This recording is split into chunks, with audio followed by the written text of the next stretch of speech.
उसी प्रकार एक आलिम अगर जो तकब्बुर करता है, हसद करता है, हसद की बुनियाद पर 1 साल पहले हिसाबो किताब से पहले जहन्नम में जाएगा।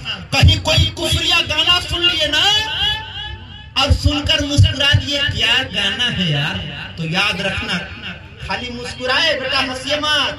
आप लोग के लिए भी कह रहे हैं, अगर मुस्कुरा दिए रखना कुफ्र के मंजिल पर चले जाओ। पैगंबर खुदा जनाब मोहम्मद रसूलुल्लाह सल्लल्लाहु अलैहि वसल्लम इरशाद फरमाते हैं कि 6 लोग कयामत के दिन हिसाबो किताब से पहले, हजरत हिसाबो किताब से पहले जहन्नम में जाएंगे। कौन कौन? उंगली पर गिनते जाइएगा। पहला, वो अमीर लोग जो अपनी मालदारी की वजह से जुल्म किया करते हैं, कि जो मालदार शख्स है और मालदारी की बुनियाद पर जो किसी व्यक्ति पर एक अदना बराबर भी जुल्म करता है, हिसाब किताब से पहले जहन्नम में चल जाएगा। तो कहिएगा कि हजरत अब हिसाब किताब काहेला? जब जहन्नम में चल जाएंगे तो अरे सरकार ने फरमा दिया तो शरीयत बन गई। बोलिए सुभान अल्लाह। कि जिस तरह नमाज में हंस जाइएगा ना, नमाज में हंस जाइएगा तो वजू भी टूट जाएगा और नमाज भी टूट जाएगी। अभी हंस दीजिएगा तो कुछ नहीं टूटेगा, टूटेगा कुछ नहीं टूटेगा। लेकिन पैगंबर ने इरशाद फरमा दिया कि नमाज में तुम हंसोगे तो वजू भी टूट जाएगा और नमाज भी टूट जाएगी। सरकार फरमा दी है, शरीयत बन गई। पैगंबर फरमाते हैं पहला शख्स मालदार शख्स जो अपनी दौलत की बुनियाद पर किसी व्यक्ति पर जुल्म करेगा, हिसाब किताब से पहले जहन्नम में जाएगा। और दूसरा शख्स अरब जो अपनी तअस्सुब की वजह से जहन्नम में जाएंगे। अरब समझे? अरब लोग अपनी अरबदानी पर बड़ी घमंड करते थे, तअस्सुब उनके अंदर आ गया था। इसीलिए पैगंबर ने इरशाद फरमाया अरब अपने तअस्सुब की वजह से, नहीं देखते हैं आजकल देहात में कोई का सदर बना दिए कुछ लोग, तो इतना अपने आप को प्रधानमंत्री समझने लगेंगे और शरीयत की बात उनको बताइएगा भी तो कहेंगे आप लोग शरीयत अपने पास रखें, हम लोग को भी कुछ नॉलेज है। पैगंबर फरमाते हैं अरब के लोग तअस्सुब की बुनियाद पर जहन्नम में जाएंगे। कितने लोग हो गए? 2 लोग।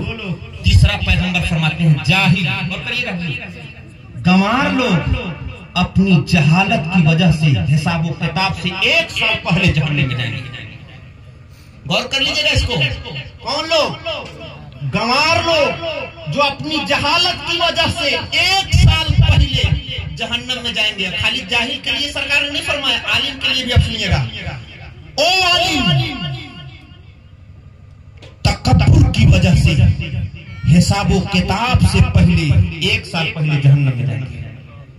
गौर करिएगा, ये सरकार की हदीस है, बात समझिएगा। मत सोचिएगा खाली जाहिल के लिए हुजूर ने इरशाद फरमाया है। जिस तरह जाहिल के लिए फरमाया कि एक जाहिल व्यक्ति, गंवार व्यक्ति अपनी जहालत की बुनियाद पर 1 साल पहले जहन्नम में जाएगा, उसी प्रकार एक आलिम अगर जो तकब्बुर करता है, हसद करता है, हसद की बुनियाद पर 1 साल पहले हिसाबो किताब से पहले जहन्नम में जाएगा। कै लोग हो गए? 4 लोग ना। 5वां पैगंबर इरशाद फरमाते हैं ताजिर जो खयानत करने की वजह से, ताजिर जो खयानत करने की वजह से 1 साल पहले जहन्नम में जाएगा। ये 6 ऐसे लोग हैं जो कयामत के दिन अपनी कमियों की वजह से जहन्नम में हिसाबो किताब से पहले 1 साल पहले जहन्नम में जाएंगे। इसलिए हम उलमा को भी हसद से बचना है। आप लोग अगर कोई पढ़े लिखे नहीं है, उनको अपने जहालत से भी बचना है कि या अल्लाह हम अपनी जहालत की वजह से कहीं दीपावली में कहीं दिया जला रहे तो कहीं हम काफिर नहीं मत हो जाए, हम कहीं जो है जाके हम दुर्गा पूजा से हम कोई मन्नत मांग लिए कहीं काफिर न हो जाए, उस पर भी गौर करना है। याद रखना, कहीं कोई कुफरिया गाना सुन लिए ना और सुनकर मुस्कुरा दिए, क्या गाना है यार, तो याद रखना खाली मुस्कुराए बेटा, हंसिए मत। आप लोग के लिए भी कह रहे हैं, अगर मुस्कुरा दिए पैगंबर फरमाते हैं याद रखना कुफ्र के मंजिल पर चले जाओ। 11:05 हो गया, हम सोचे हमको सब निकाल के दे रहे हैं। अच्छा माशाअल्लाह, बात समझ गए? तो ये 6 चीजों को आप नोट कर लीजिए और अहद कर लीजिए, या अल्लाह अपने पूरे फिजिकल लाइफ, अपने शारीरिक जीवन में या अल्लाह कदम कदम पर हम तेरा फरमा बरदार बन के रहेंगे परवरदिगार।